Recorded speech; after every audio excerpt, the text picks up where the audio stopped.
Bonjour, bienvenue dans ce live de ce dimanche. Alléluia. Connectez-vous au Seigneur, connectez-vous dans ce live et partagez ce live afin qu'il puisse bénir au moins une personne. C'est notre but et notre leitmotiv. Nous voulons que le peuple de Dieu soit vraiment enseigné en ces temps de la fin. Alléluia. Que Dieu nous bénisse. Alléluia. Sans plus tarder, connectez-vous et restez connectés dans ce live et je crois de tout mon cœur que Dieu nous bénira. Alléluia. Gloire soit rendue à notre Dieu. Nous écoutons un chant en anglais qui dit I hear angels. J'entends les anges. J'entends les anges chanter. Alléluia. Adorer le Seigneur. Gloire à Dieu. Écoutons.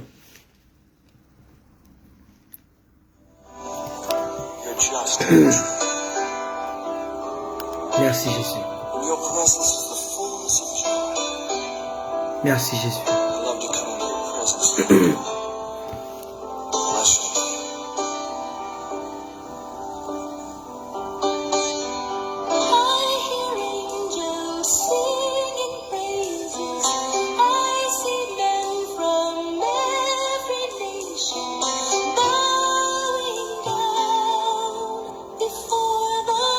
Les hommes de toutes les nations se prosternent devant le trône de Dieu. Alléluia.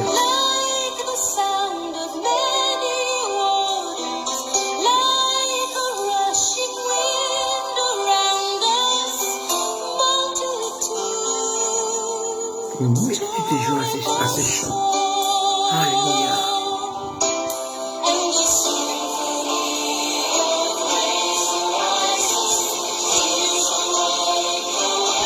Connectez-vous au Seigneur bien-aimé, le temps est arrivé. Adorons-le.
Alléluia.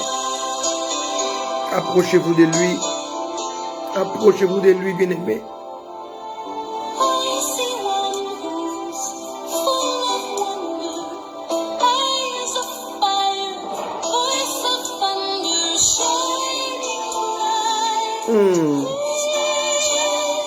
Merci Jésus.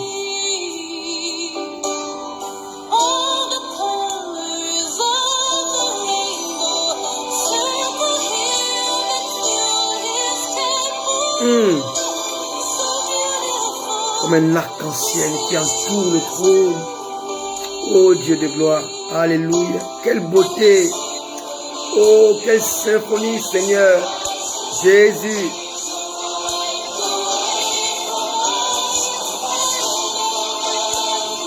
Nos larmes seront essuyées. Alléluia. Oh Dieu de gloire. Saint, Saint, Saint. Dieu Tout-Puissant. Qui était, qui est et qui vient. Alléluia. Et tous les anges crient Saint à l'agneau assis sur le trône. Alléluia.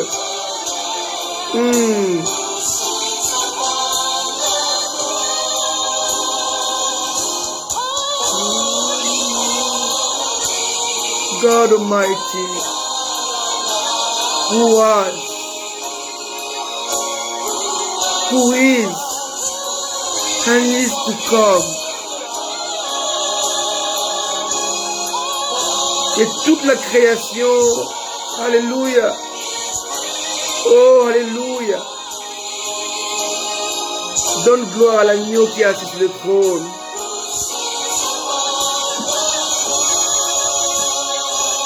Alléluia.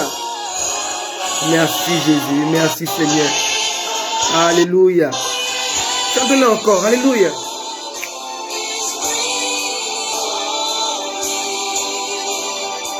À l'agneau assis sur le trône.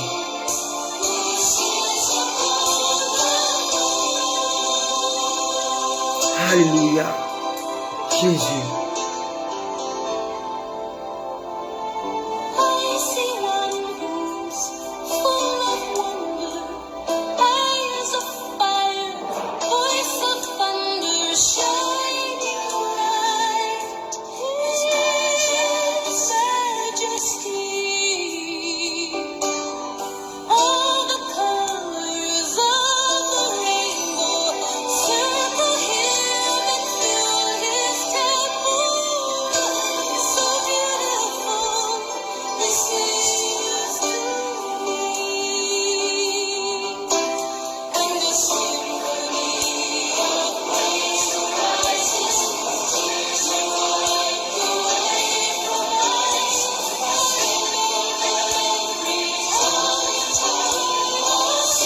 Chantez-le avec moi, Saint, Saint, Holy, Holy, God Almighty,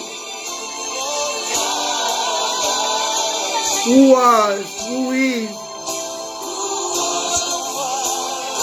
and is to come.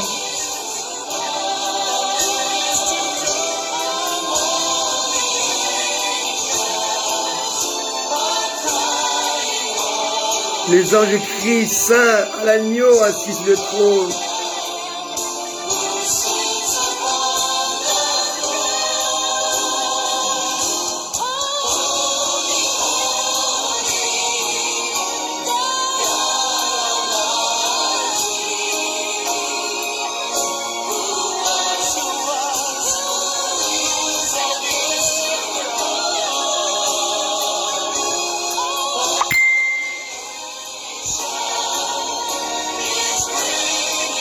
Et toute la création ramène la sainteté à Dieu, à l'agneau qui est sur le trône. Alléluia.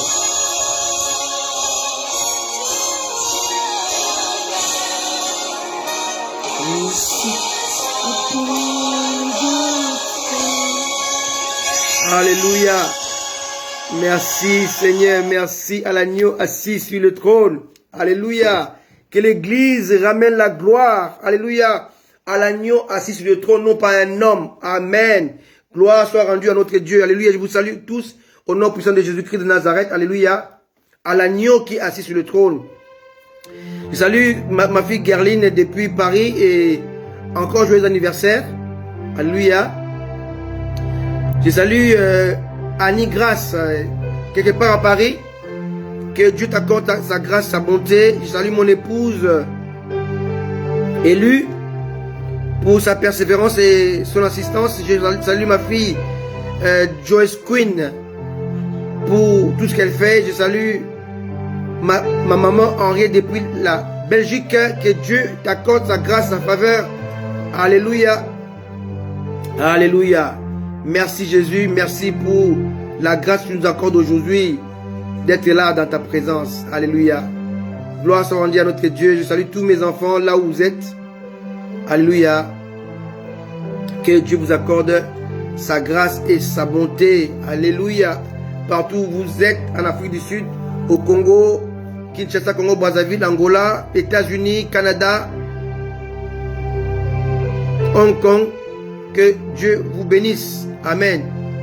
Merci Jésus. Nous poursuivons notre enseignement sur les vêtements d'Adam, numéro 2. Alors je rappelle un tout petit peu ce qu'on a vu il y a 3 semaines. On a parlé d'Adam qui avait 2 manteaux.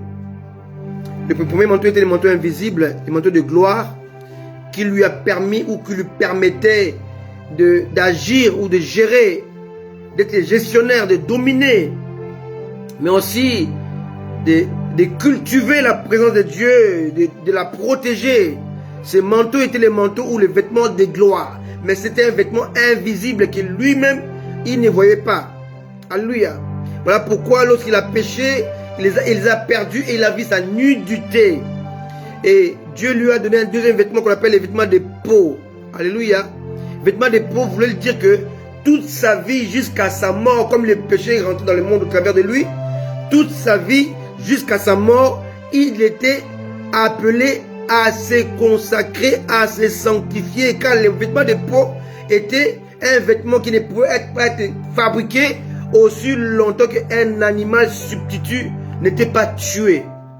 C'était l'image anticipée de Christ qui devait être tué, crucifié, pour que nous puissions être comme rachetés. Et Christ était les victimes expiatoires, comme cet animal-là devait remplacer le péché d'Adam qui l'éloignait, qui les séparait d'avec Dieu. Alléluia. Il devait porter ses vêtements de peau tout au long de son pèlerinage sur la terre, bien-aimé. Ici-bas, nous sommes de pèlerins.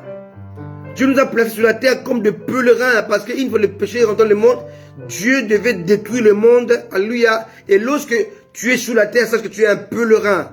Ta cité s'appelle la Nouvelle Jérusalem. Tout ce que tu fais ici-bas, tu le fais dans un pèlerinage. Tu es comme un voyageur qui a voyagé, alléluia, et qui est dans un lieu de transit. Alléluia. Qui n'est pas la fin de son voyage, mais un lieu de transit. Alléluia. Nous sommes des transitaires sur la terre. Quelqu'un me comprend? C'est très important. Alléluia. Soyez tous bénis. Je vois mon fils Jerry depuis la Belgique. Je vois ma bien-aimée Francesca. Sois bénie. Soyez bénis, maman Pascaline, et sois bénie. Soyez bénis, vous tous qui êtes là. Alléluia. Que Dieu nous accorde sa grâce. Et bénis aussi ma fille depuis Kinshasa, Nadine. Alléluia. Que Dieu nous accorde sa grâce. Alors, aujourd'hui, nous poursuivons un peu les vêtements d'Adam. Alors, ici, nous sommes dans la doctrine. Bien aimé, la doctrine est tout ce que Dieu nous donne, que Dieu nous impose, que nous devons expérimenter, vivre et appliquer. Tout ce qui n'est pas doctrinal, on ne doit pas le faire. Alléluia. Ce sont des choses de circonstances. Alléluia. Mais lorsqu'on voit une chose 2 fois, 3 fois, 4 fois dans la parole de Dieu, cela est considéré comme une doctrine, donc un enseignement que nous devons enseigner. Alléluia. Sois bénie, ma bien-aimée, ma fille Annie Zamba, depuis la France. Alléluia. Donc, je disais que on a parlé il y a 3 semaines. Donc, permettez-moi quand même de revenir sur ce qu'on a déjà dit il y a 3 semaines pour que nous puissions nous remémorer cela avant de continuer. Alors, il nous est important de comprendre et de saisir la signification de manteau ou de vêtements dans les Saintes Écritures. Alléluia. Il y a d'une part le symbolisme des manteaux. Quelqu'un me comprend? C'est très important. Et d'autre part, il y a ce qu'on appelle la fonctionnalité des manteaux. On a le symbolisme et d'autre part, on a la fonctionnalité des manteaux. Côté symbolisme, le manteau symbolise un outil divin. Dieu nous donne un vêtement spécial ou un manteau spécial qui est l'image d'un outil divin. Un outil divin. Alors, qui nous permet de réaliser la volonté de Dieu. Dans un environnement bien défini. Quelqu'un me comprend? C'est très important. Alléluia. Une personne possédant un manteau, alléluia, ce manteau lui permet d'accomplir la volonté de Dieu, le mandat de Dieu. Cette personne est outillée. Donc elle est équipée par Dieu au travers de ce manteau qu'il a reçu. Alléluia. En outre, le manteau symbolise l'autorité divine, le leadership octroyé par Dieu. Les manteaux symbolisent aussi l'approbation de Dieu, qui permet de réaliser. Et elle symbolise aussi l'empreinte de Dieu qui permet d'influencer. Le manteau est en même temps l'approbation pour réaliser, et en même temps l'empreinte de Dieu pour influencer. Avec le manteau, nous réalisons et nous influençons notre environnement. C'est très important. Alors, C'est très important de comprendre ces choses. Sans manteau, tu ne peux pas influencer. On va voir Élisée qui était avec Élie, mais il n'a pas influencé quelqu'un. Au surnom, Élie était là. Mais à la montée d'Élie au ciel, Élisée a commencé à influencer. Pourquoi? Parce qu'il avait reçu le manteau. Le manteau comme leadership, autorité, comme l'approbation pour réaliser et comme l'empreinte pour influencer. C'est très important. Ça, c'est le manteau côté symbolisme. Mais le côté fonctionnalité, le manteau nous a été octroyé par Dieu dans une fonction commune. Alléluia. Donc nous devons agir via l'autorité déléguée. Il y a l'autorité et l'autorité déléguée. Aaron, auprès de Moïse, il accomplissait avec l'autorité déléguée. Josué accomplissait les choses avec l'autorité déléguée. Lorsque Jésus nous envoie, il dit allez. Dans Luc 10, il leur a donné le pouvoir de faire les miracles. C'est une autorité déléguée. N'est pas confondue avec l'autorité proprement dite. Alléluia. L'autorité déléguée est une autorité que Dieu nous donne pendant un moment T. Ce n'est pas une autorité définitive, mais déléguée pour un moment donné, un moment bien défini, dans le temps. C'est très important. Alors, l'autorité déléguée, Dieu nous donne ça pour accomplir son plan. Tout simplement. Alléluia. Alors, ce manteau manifeste impérativement trois choses. Le pouvoir divin. Deuxièmement, la puissance spirituelle. Troisièmement, l'autorité empruntée par Dieu. Donc, empruntée des dieux. Quelqu'un me comprend? Donc, lorsque j'ai le manteau, j'ai le pouvoir, j'ai la puissance, j'ai l'autorité empruntée. Bien aimé, il ne faut pas mélanger le pouvoir et l'autorité. Et la puissance. C'est trois choses que les chrétiens confondent très souvent. Je m'explique. Nicolas Sarkozy, Kabila ou Laurent Gbagbo sont des autorités dans leurs pays respectifs. Mais ils n'ont pas le pouvoir. Ils ont perdu le pouvoir parce qu'ils furent des présidents dans leur pays. Aujourd'hui, Laurent Gbagbo reste une autorité en Côte d'Ivoire. Sarkozy reste une autorité en France. Alléluia. Mais ils ont perdu le pouvoir d'exercer cette autorité. Je suis une autorité, mais je n'ai pas le pouvoir pour l'exercer. Quelqu'un me comprend? C'est très important. Donc le manteau est un outil, est une fonction, est un symbole. Mais dans ce symbole, il y a trois choses. Il y a l'autorité, le pouvoir divin, l'autorité spirituelle et la puissance spirituelle et l'autorité empruntée et divine. En tant qu'enfant de Dieu, je suis une autorité parce que je suis la lumière du monde et je suis le seul de la terre. Ça, c'est le manteau que je prends comme étant enfant de Dieu. Mais je ne peux pas exercer le pouvoir si je ne suis pas soumis à Christ. Le pouvoir d'exercer en tant que fils est lié à ma soumission à Christ. La Bible est claire. Soumettez-vous à Christ et résistez au diable. Je ne peux pas résister au diable si je ne suis pas soumis à Christ. C'est très important. Je suis une autorité, mais je n'ai pas le pouvoir d'exercer l'autorité. Et je n'ai pas la puissance pour influencer. C'est très important. Alléluia. Donc les manteaux est l'image de Christ, que nous sommes revêtus de Christ. C'est ça le manteau. D'une manière anticipée au temps d'Adam, anticipée au temps de Jacob, au temps de Joseph. Aujourd'hui, j'aimerais bien vous parler des 5 manteaux de Joseph. 5 manteaux de Joseph. 5 manteaux. Joseph a eu 5 manteaux. Et on va voir à quel moment le manteau qu'il va recevoir va l'amener à accomplir un but défini par Dieu. Premièrement, lisons dans Genèse chapitre 37, le verset 1 jusqu'au verset 5. Genèse 37, verset 1 au verset 5. On va voir à quel moment, lorsqu'on reçoit le manteau, qu'est-ce qui doit suivre après la réception du manteau. Alors, Genèse chapitre 37, verset 1. Jacob demeura dans le pays de Canaan où avait séjourné son père. Voici la postérité de Jacob. Joseph, âgé de 17 ans, faisait paître les troupeaux avec ses frères. Cet enfant était auprès des fils de Bila et les fils de Zilpa, donc femme de son père, donc ses servantes de Jacob. Et Joseph rapportait à leur père leurs mauvais propos. Verset 3. Israël aimait Joseph plus que tous ses fils parce qu'il avait eu dans sa vieillesse. Il lui fit une tunique de plusieurs couleurs, un manteau, un vêtement, bigarré, plusieurs couleurs.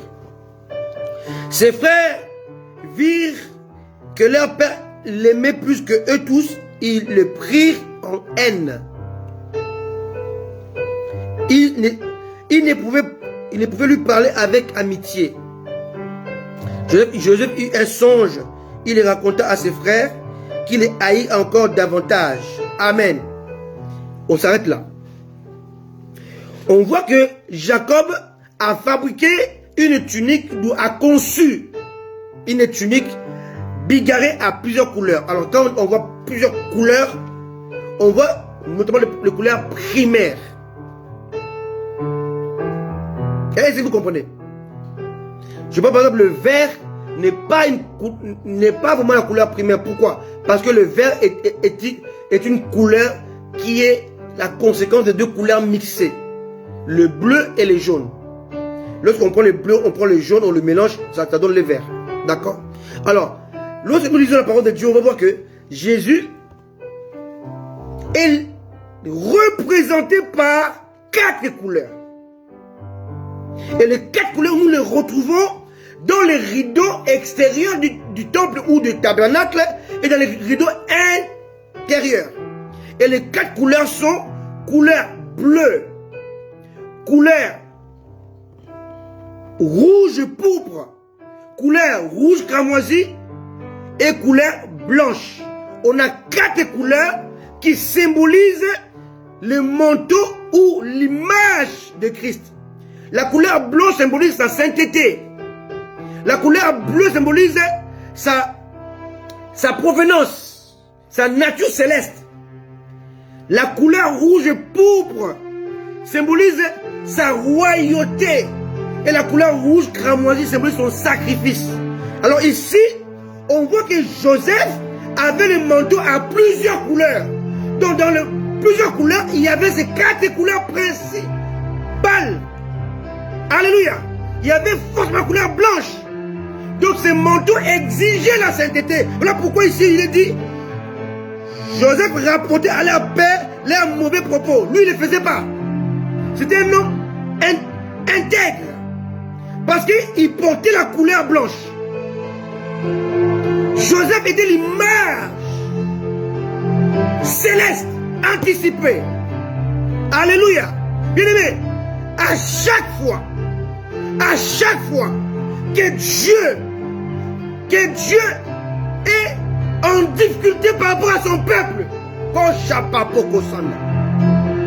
je dis bien à chaque fois que Dieu est en difficulté par rapport à son peuple, par rapport à son plan qu'il veut réaliser, Dieu a toujours suscité un Joseph. Pourquoi? Parce que Joseph veut dire Dieu ajoutera. Joseph veut dire l'ajout de Dieu. Je veux dire la valeur ajoutée de Dieu. Quelqu'un me comprend? À chaque fois que Dieu est buté par rapport à son plan, Dieu a toujours suscité un Joseph. Toujours. Sa valeur ajoutée. Son plan caché. Son plan pour ouvrir la porte pour protéger sa vision, pour protéger la réalité divine qu'il a cachée, que le monde ne peut pas voir. Alléluia. Joseph, Dieu ajoutera l'ajout de Dieu, la valeur ajoutée de Dieu. Lorsque Dieu a vu que son peuple allait mourir dans la famine, là où ils étaient, Dieu a suscité Joseph pour les amener en Égypte. Lorsque Dieu a vu que le Rédempteur serait tué par Hérode, Dieu a suscité Joseph, le mari de Marie.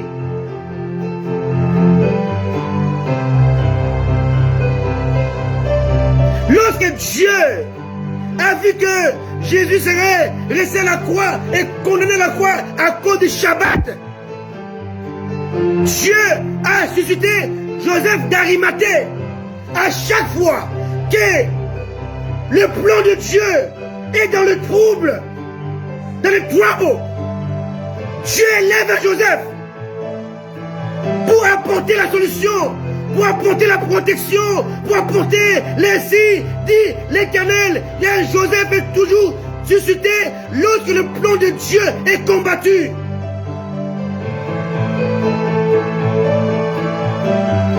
Joseph, fils de Jacob, a aidé, a fait fuir Jésus, le Rédempteur, en Égypte. Joseph d'Arimathée a affronté Pilate pour prendre le corps de Jésus-Christ condamné à la croix et l'amener dans le sépulcre. Car si Jésus était resté à la croix, tous les saints seraient condamnés à vie. Jésus devait être enlevé de la croix et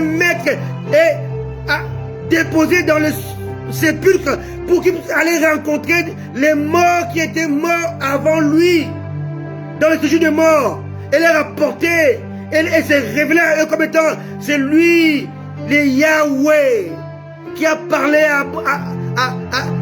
à Moïse, c'est lui qui a parlé à Abraham, c'est lui qui a parlé, alléluia, qui était dans le jardin d'Éden pour raconter Adam et Ève, c'est lui qui est avec Josué, c'est lui, Melchisédek, qui a reçu la dîme d'Abraham, c'est lui Jésus-Christ, mais anticipé. C'est lui qui était là, alléluia, avec Gédéon, qui a dit, je m'appelle l'Éternel merveilleux. C'est lui qui a dit à Josué, je suis le chef de l'armée de l'Éternel. C'était lui la quatrième personne de la fournaise ardente avec Shadrach, Meshach, Abednego, Anania, Azaria et Michaël. C'était lui la quatrième personne. C'est lui qui a fermé la gueule de lion dans la fosse au lion lorsque Daniel était jeté. C'était lui. C'est lui qu'Ésaïe a vu sur le trône très élevé et que les pans de sa robe remplissaient la terre. C'était lui l'arche de l'alliance.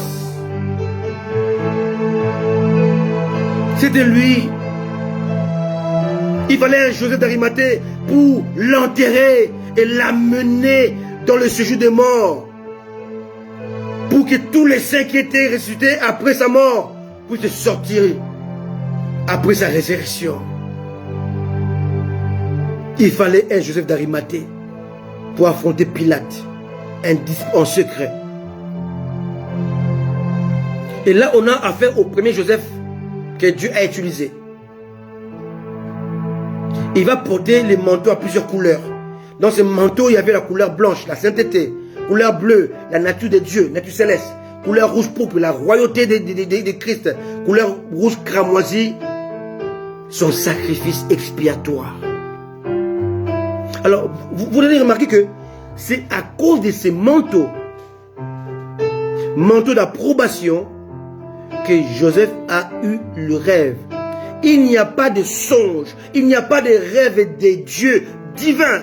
Aussi longtemps que tu n'as pas de manteau, le premier vêtement que Dieu nous donne, c'est le vêtement qui nous pousse à rêver. My goodness. Le premier vêtement porte le rêve de Dieu. C'est ce qu'Adam portait. Adam portait pour donner les noms aux animaux. Adam les portait pour être comme les leaders. Dieu n'a pas parlé à Adam et Ève. Dieu a parlé à Adam et dit, tu ne mangeras pas. Vous ne mangerez pas. Mais Ève a écouté chez le diable. Est-ce que Dieu a dit, vous ne mangerez pas? Satan a employé le vous. Alors que Dieu avait employé le tu. À cause du vêtement qu'Adam portait. En tant que leader.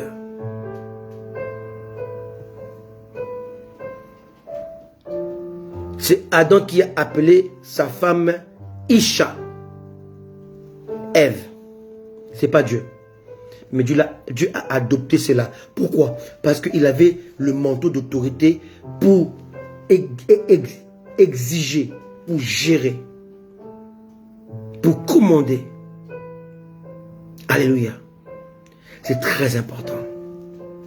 Jésus a soufflé sur eux, il a dit, recevez le Saint-Esprit dans Jean 20. Et il dit, tout ce à qui vous pardonnerez, il leur sera pardonné. Tout à qui vous retenez, il leur sera retenu. Le manteau nous permet aussi d'exercer l'autorité au ciel. Tout ce que vous lirez sur la terre sera lu au ciel. À cause du manteau. Alors le manteau ici, au sujet de Joseph, permet d'enfanter le songe, permet d'enfanter le rêve. Et dans le rêve est cachée la destinée. Et dans la destinée est caché le destin. Deux choses différentes. La destinée est contrôlée par Dieu. Le destin est contrôlé par les hommes. Mon destin n'est pas ma destinée. Un homme peut influencer mon destin, mais pas ma destinée. Et souvent, l'homme s'appuie sur le destin. Alors que si tu brises le destin, à l'intérieur, il y a la destinée. La destinée est cachée et gérée par Dieu. Mais très souvent, lorsque notre destin est brisé, on pleure. On oublie que souvent Dieu déchire les destins pour sortir la destinée, qui est plus importante. On va voir que Joseph, dans sa marche avec Dieu, son destin serait brisé. Dans son destin, il devait être à côté de son père, Jacob. Dans son destin, il devait grandir avec ses frères. Mais dans sa destinée, il devait s'éloigner d'eux pour pouvoir les sauver par la suite. Quelqu'un me comprend? C'est très important. Donc il me suit. Dès que ton destin a été brisé, tu as eu un enfant avant le mariage, ton mari t'a laissé tomber, tu devais être député et on t'a volé ta députation, on t'a volé ton vote. C'est le destin qui a été brisé, pas la destinée. Et très souvent, Dieu permet que le destin soit brisé pour que la destinée puisse maintenant s'ouvrir et manifester la volonté cachée de Dieu. Alléluia. Beaucoup sont là, des chrétiens, ils ont des destins brisés. Les mariés est parti alors que lui, elle ne voulait pas le divorce. La femme est partie alors que lui ne voulait pas le divorce. Destin brisé. Pasteur, tu as commencé l'œuvre de Dieu, tout le monde est parti, tu es resté seul. Destin brisé. Tu avais un bon travail, tu l'as perdu. Destin brisé. Tu as perdu un enfant. Tu as perdu beaucoup d'enfants. Destin brisé. Mais laisse-moi te dire ce soir, ce matin, cet après-midi, un destin brisé n'est pas la fin. Parce que derrière le destin, il y a la destinée qui est plus précieuse, qui est plus importante que le destin. Alléluia. Donc Joseph a eu le premier manteau qui avait plusieurs couleurs. Et dans ces couleurs-là, était cachée la royauté, était cachée la sainteté, était cachée le sacrifice, était caché la nature de l'homme qui est tiré de Dieu, qui est insufflé de Dieu, qui provient de Dieu. Alléluia. Alléluia. Nous avons comme origine Dieu. C'est la couleur bleue que je porte. Alléluia. Donc, Joseph a eu le rêve à cause du manteau, à cause du vêtement. Un vêtement spécial. Mais sache que ces vêtements spéciaux que tu portes en tant qu'enfant de Dieu doivent être souillés par le sang animal, par le sang de l'injustice, par le sang du mensonge, par le sang de l'incompréhension, par le sang de l'innocence. Ils ont tué un animal innocent, ils ont pris son sang, ils ont immaculé le manteau avec, et ils ont apporté le sang, le manteau souillé, maculé de sang à leur père. C'était un sang animal, pas un sang humain. Or, il faut savoir que tout ce qui est sang, que ce soit animal, que ce soit humain, le sang a un langage. Le sang parle, comme le sang d'Abel parlait. Le sang de l'homme, lorsqu'il coule, il parle et il réclame à Dieu la vengeance. Sauf le sang de Jésus-Christ qui réclamait à Dieu la réconciliation et le pardon. Alors le sang animal qui avait maculé le manteau de Joseph maintenant était pour Jacob la mort confirmée.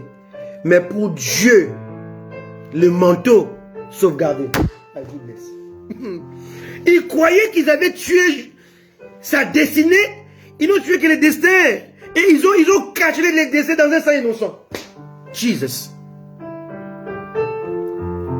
Quel tort ils ont eu.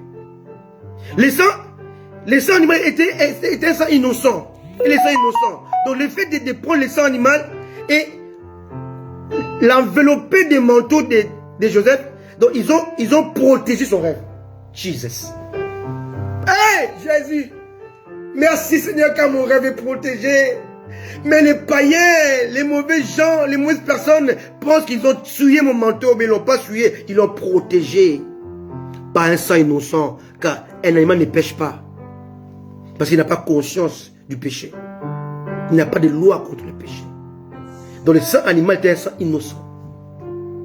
Ils ont tué l'animal, ils ont pris les manteaux de rêve, le manteau d'approbation, le manteau de la distinction, car le manteau là c'est le manteau pour distinguer. Mais ils l'ont couvert par un sang innocent. Pour Jacob, l'humain a vu que c'était la confirmation de la mort de son fils. Et il a porté le deuil de son fils pendant 21 ans. Je ne sais pas combien de temps tu es en deuil par rapport à ton manteau perdu. Mais j'ai une bonne nouvelle pour toi aujourd'hui. Parce que ce manteau a été couvert par le sang de l'injustice, le sang du maquillage,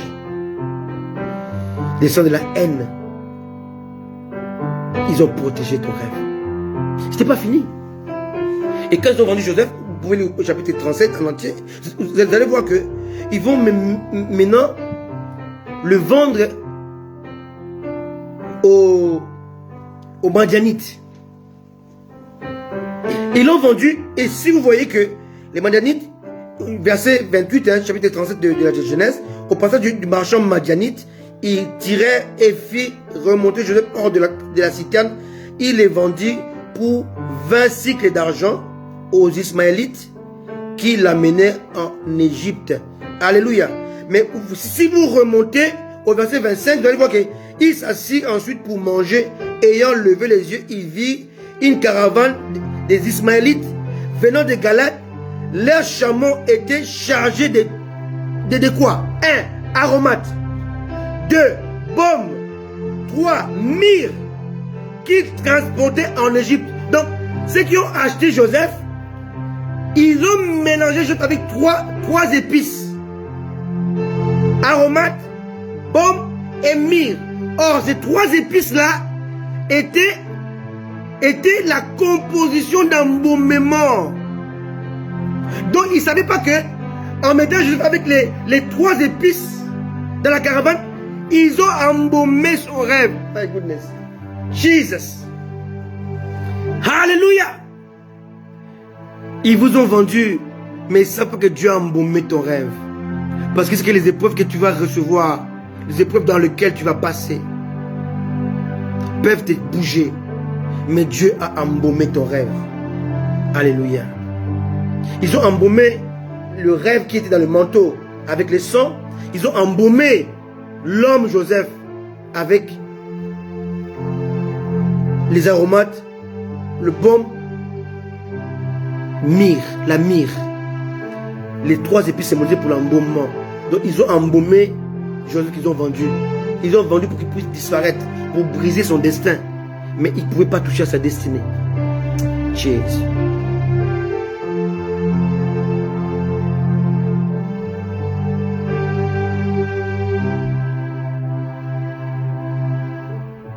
Il a perdu le premier manteau. Il a perdu le premier manteau, le manteau de la distinction. Toi qui me suis, ça se trouve tu as déjà perdu le manteau de la distinction. Tu étais un homme qui distinguait, une femme qui distinguait. Mais aujourd'hui, tu as tout perdu. Et sache que Dieu est puissant pour embaumer ton rêve, pour embaumer ton songe, pour embaumer l'approbation que tu as auprès du Père Céleste. Alléluia. Il arrive en Égypte. Ils vont le vendre comme un esclave chez Potiphar. Maintenant, Potiphar était qui? Potiphar était le chef de garde de Pharaon. Donc, il était le chef qui dirigeait les troupes de Pharaon. Potiphar était aujourd'hui, en comparaison, il était comme le ministre de la défense et de l'intérieur. Donc Potiphar était là, il gérait l'intérieur et la défense. Donc deux sécurités, intérieur et la défense. Donc Potiphar est l'image de l'esprit. Il gère notre intérieur et notre extérieur. Alléluia. Un homme de confiance. Jésus a laissé l'église à l'esprit, non pas aux anges. Jésus a laissé son église à son esprit. Potiphar était l'homme de main de Pharaon. Et Joseph va atterrir chez Potiphar. Pourquoi? Parce que tu ne peux pas avoir le manteau de gloire, le manteau d'exercer tout ce qui est dans ton rêve, dans ton songe, aussi longtemps que tu ne passes pas par l'apprentissage. Joseph ne pouvait pas gérer l'Égypte sans comprendre l'intérieur et l'extérieur. Il devait apprendre via l'apprentissage le ministère de l'intérieur, comment gérer les Égyptiens, et apprendre la défense, comment protéger l'Égypte contre toute intrusion. Tu ne peux pas arriver à la sommité de ton rêve si tu ne connais pas l'intercession, la vie de prière. Si tu ne connais pas la sanctification, la vie intérieure, l'intimité avec Dieu, tu dois l'apprendre chez celui qui les connaît. Le Saint-Esprit va t'amener dans l'apprentissage de la consécration, de la sanctification, de la sainteté, de l'intimité. Et ça peut prendre un temps, 1 mois, 2 mois, 6 mois, 1 an, 2 ans, 3 ans, 10 ans, 20 ans. Cela dépend de l'appel de chacun. Ton manteau bigarré que Dieu te donne en premier pour te distinguer est un manteau qui est conservé par le sang. My goodness. Alléluia. Mais tu dois le perdre. Tu dois le perdre. Tu dois le perdre. Parce qu'il joue seulement le rôle de distinguer. C'est tout. Et il cache le rêve dans lequel se trouve la destinée. Or, la destinée est cachée dans le destin. Il faut que le destin soit brisé pour que la destinée puisse paraître. C'est le parcours d'un vrai chrétien. On voit la vie chrétienne, elle est une vie agréable. On est là, on chante, on adore le Seigneur, tout va bien, tout est clair, tout est limpide. Même moment, les épreuves arrivent. Tu perds les manteaux. Tu ne rêves plus. Il n'y a plus de vision. Tout est noir, tout est sombre. Mais ce n'est pas fini. Ce n'est que la démarche. C'est le chemin. Jésus a fait des miracles, des prodiges, même on l'a arrêté. On l'a battu. On l'a crucifié. Alléluia. C'est le parcours du manteau. Alléluia. Les manteaux, les vêtements d'Adam. Et là, on voit les vêtements de Joseph. Il va perdre la tunique bigarrée, les vêtements qui enfantent les rêves, qui enfantent les songes. Il va les perdre. Alléluia. Parce que le meilleur vêtement est en train d'être préparé par le Seigneur dans le futur. Alléluia.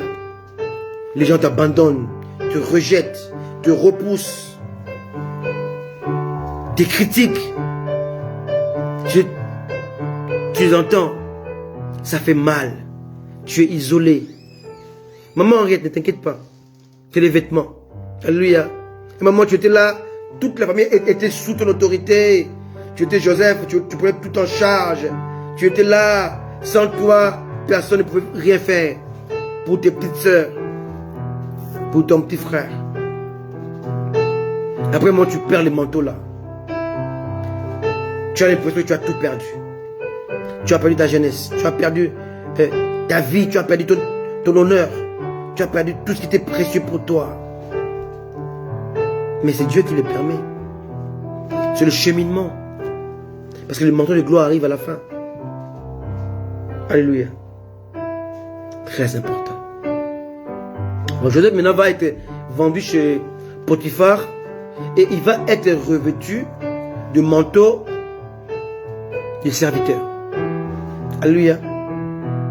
Alléluia. Alléluia. Et les manteaux des serviteurs, il va le revêtir dès qu'il est vendu. Il porte ses manteaux de serviteur jusqu'à chez Potiphar. Alléluia. Amen. Et là, Dieu t'apprend le service. Il t'apprend l'humilité. Il t'apprend la soumission. Il t'apprend l'obéissance. Dans le manteau de serviteur, on apprend le service, l'humilité, l'obéissance, la soumission. Sans ces choses-là, tu ne peux pas gérer le manteau de gloire. C'est impossible.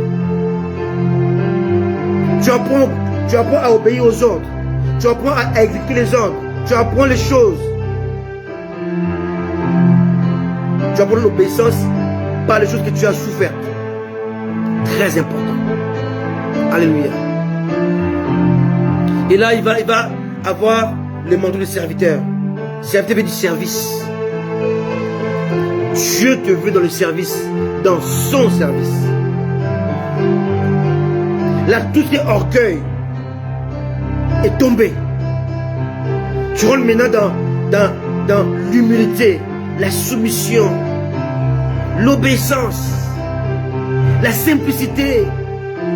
Tu es dans le col de Dieu. Avec le manteau de serviteur. Alléluia. Dans le col de Dieu, tu laves les pieds des gens. Tu apportes ton service. Alléluia. C'est très important. Alléluia. Et une fois que Dieu voit que ton service est arrivé à son terme, il va t'amener maintenant dans le manteau de l'épreuve. Le manteau de la persécution. Genèse 39, verset 13.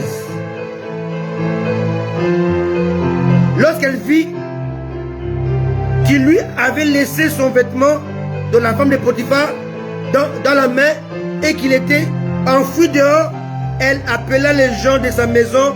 Elle leur dit: voyez, il nous a amené un Hébreu pour se jouer de nous. Cet homme est venu vers moi pour coucher avec moi, mais j'ai crié à haute voix. Lorsque Dieu voit que tu te sens à l'aise dans ton premier manteau de serviteur et qu'il faut maintenant évoluer, il va susciter la femme de Potiphar, l'esprit de Jézabel, qui va te chasser de là où tu étais en zone de confort.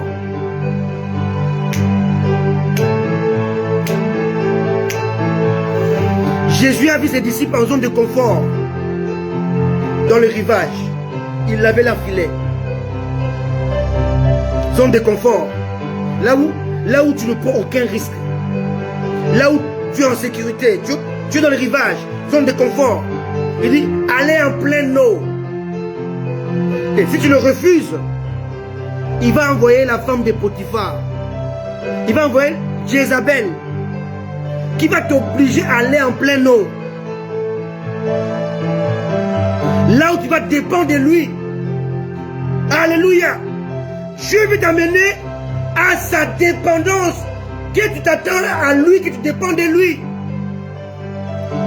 Tu dois aller là où tu ne contrôles plus rien. Oh Dieu. Oh Dieu. En plein eau. Où tu perds le contrôle. Où tu perds tout. Où tu perds tes capacités. Où tu perds les moyens. En plein eau. Tu es dépendant de l'état de la mer, des eaux. Et surtout de Dieu qui contrôle les eaux et la mer et les vents, les tempêtes. Tu dois apprendre à quitter ta zone de confort. La zone de confort pour aller en pleine eau où tu deviens dépendant de Dieu. Tout allait bien avec Joseph. Chez Potiphar, il était le chef des esclaves de Joseph, de Potiphar. Potiphar l'a placé comme étant le chef de sa maison. Il gérait tout. Il était en zone de confort. Il n'avait plus d'efforts à fournir. Et pour Joseph, son rêve était déjà réalisé. Oh non! Bien aimé, le fait que tout aille bien dans ta vie, ça ne veut pas dire que tout va, que tu es dans ton rêve. Non! Tu es dans une zone de confort. Tu n'es pas encore arrivé. Alléluia. Dieu va envoyer la femme de Potiphar, l'esprit de Jézabel, qui va te provoquer et te faire fuir la zone de confort pour aller dans le piège de Dieu. En plein eau, là où tu deviens dépendant de Dieu. Il va en prison. Il devient dépendant de Potiphar, dépendant des humeurs de Pharaon, dépendant de son Dieu qu'il avait appelé. Il ne contrôle plus rien, alors qu'il contrôle tout chez Potiphar. Il y a un moment où dans ta vie, tu ne peux plus rien contrôler. Tout te dépasse.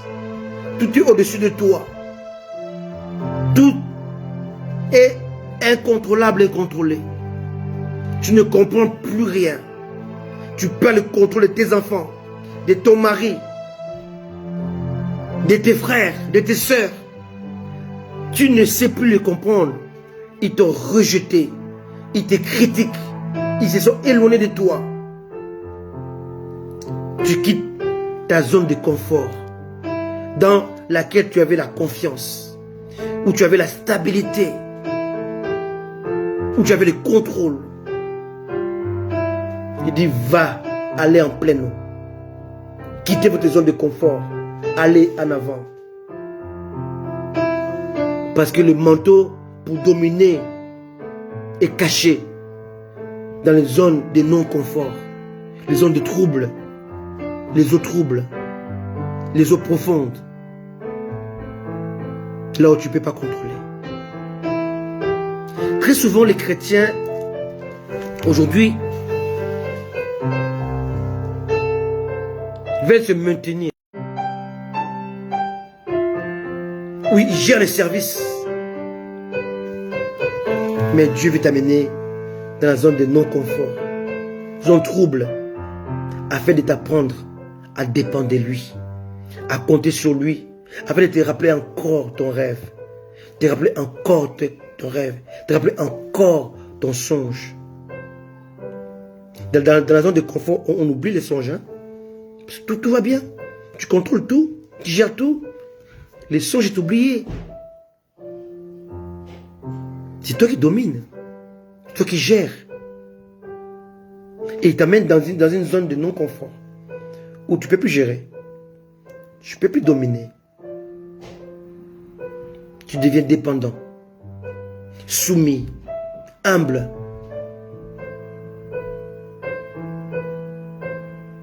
Là, Dieu commence à travailler ton intérieur. Ton intérieur. Ton intérieur.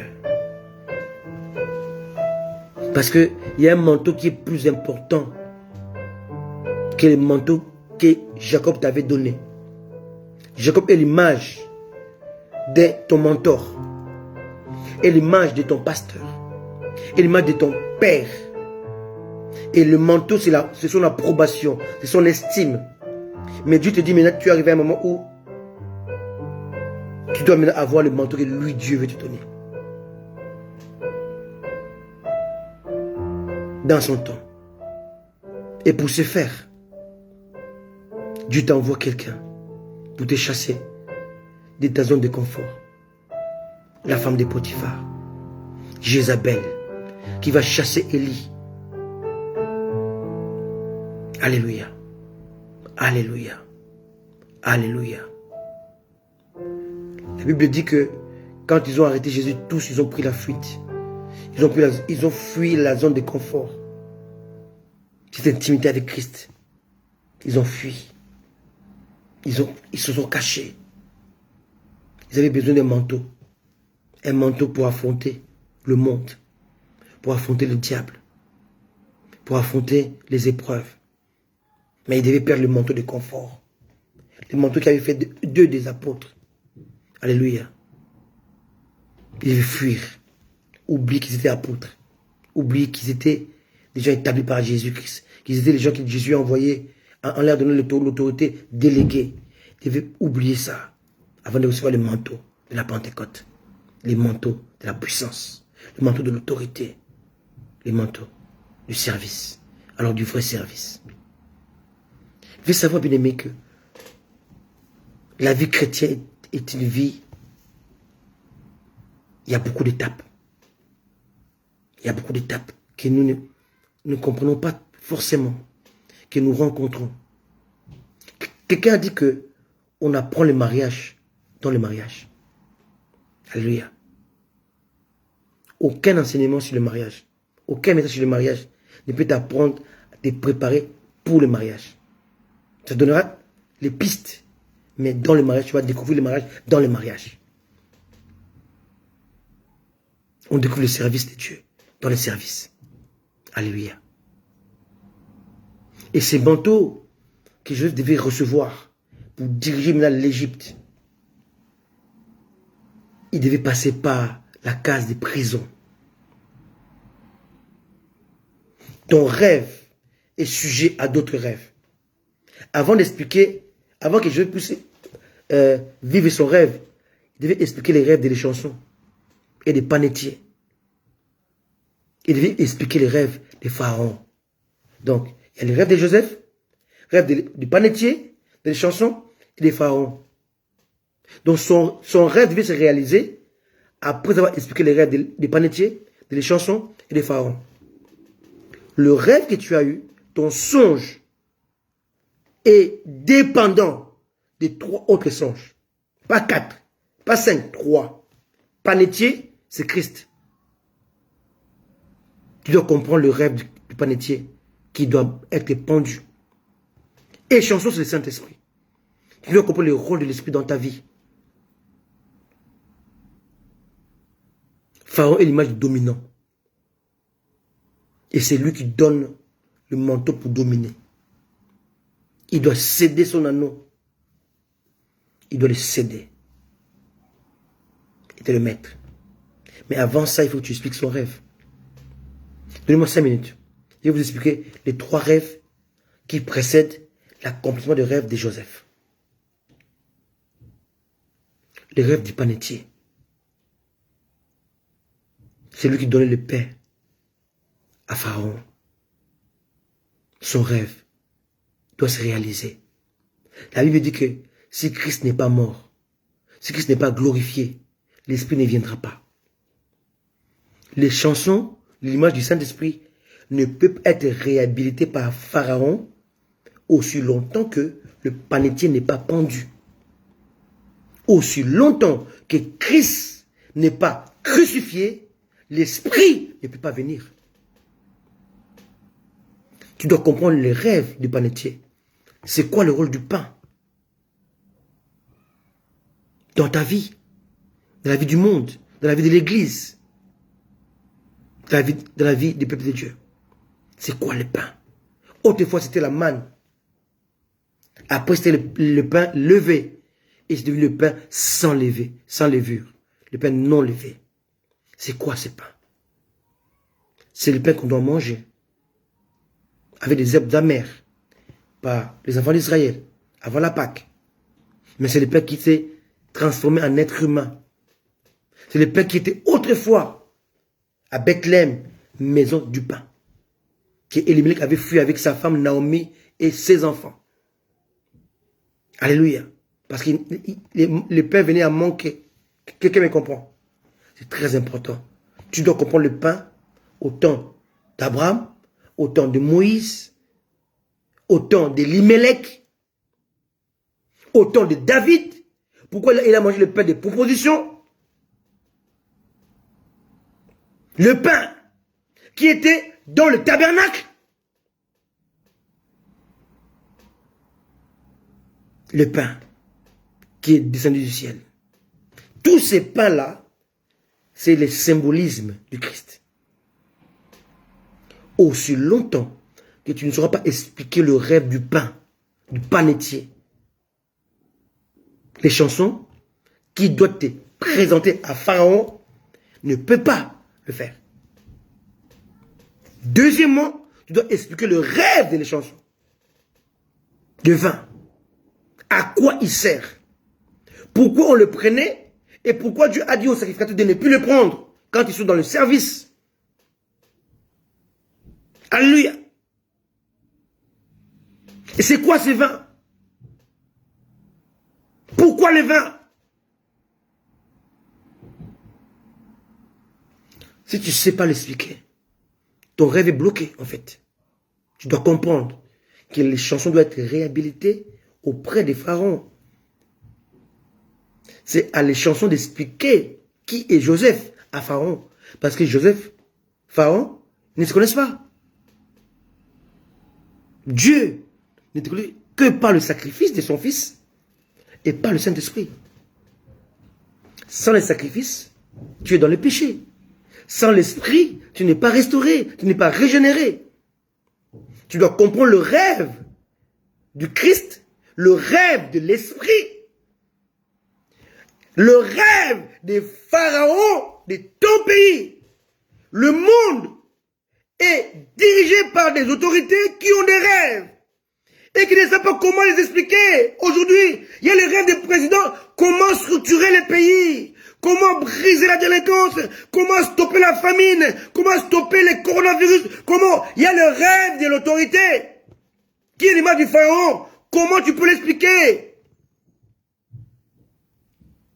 Tu dois l'expliquer, parce que tu as expliqué le rêve des panetiers et les rêves des chansons.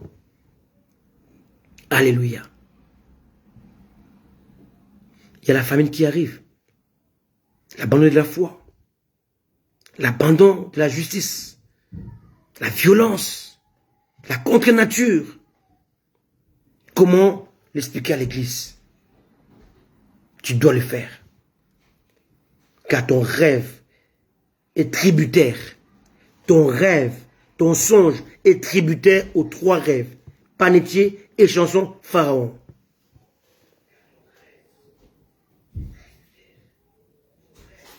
Quelqu'un me comprend?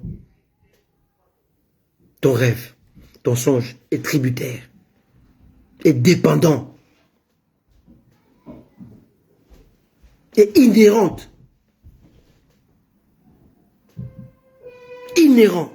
à ces trois rêves. Panetier, Jésus et chanson Saint-Esprit, Pharaon, l'autorité.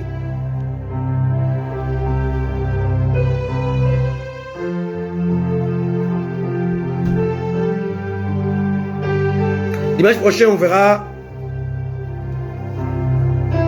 les deux manteaux qui restent. Les trois manteaux qui restent, pardon, les trois manteaux qui restent. Il y a encore trois manteaux qui restent. Joseph est vendu. Joseph est vendu. Il a pris le manteau de serviteur. C'est ce manteau-là qu'il va maintenant porter comme serviteur. Maintenant là, la femme de Potiphar va l'accuser. Il va porter un autre manteau. Et quand Pharaon va l'inviter, on va encore lui donner un autre manteau pour voir comment Pharaon, il faut porter un manteau.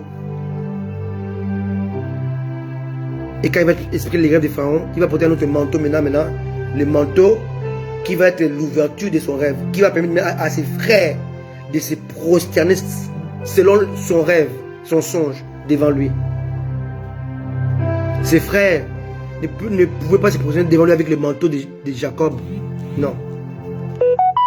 Avec les manteaux d'esclaves, non. Avec les manteaux pour aller voir Pharaon, non. Mais c'est avec les manteaux dominants, manteau de l'autorité, manteau de gouverneur. Alléluia. C'est dimanche prochain, on va voir cela. Dieu ne t'a pas abandonné. Dieu est avec toi. Il est avec toi.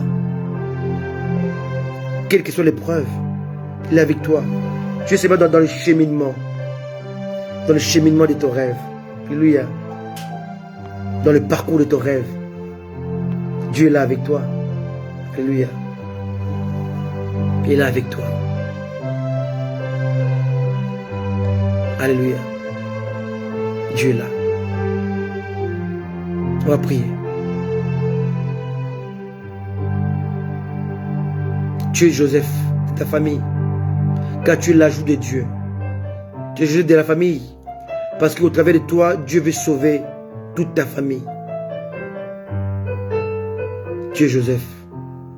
Tu es l'ajout de Dieu. Tu es la valeur ajoutée de Dieu pour ta famille. Et tu as en toi une destinée glorieuse. Et là, tu as vu ton destin brisé, détruit, tes espoirs détruits, ta fierté détruite, ton honneur sali et souillé par des critiques acerbes de tes propres frères chrétiens, chrétiennes, par des jugements hâtifs, des paroles, des méchancetés. Mais rassure-toi, ton songe, ton rêve a été sauvegardé, maculé par le sang innocent qui le protège. Toi-même, tu étais dans un véhicule de l'injustice dans lequel Dieu t'avait placé avec les aromates de baume et la myrrhe. Dieu a embaumé ton rêve, ton songe. Parce que Dieu sait que dans les difficultés, tu peux perdre ton songe. Tu peux perdre ton rêve. Tu peux l'oublier. Mais Dieu a pris soin de l'embaumer. L'embaumer par les aromates, le baume et la myrrhe. Dieu a pris soin d'entourer ton manteau par le sang innocent.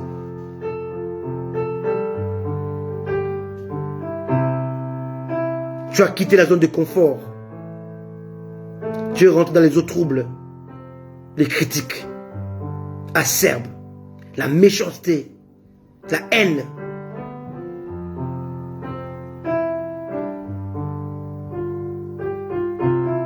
Tu as vu ton rêve, ton destin brisé.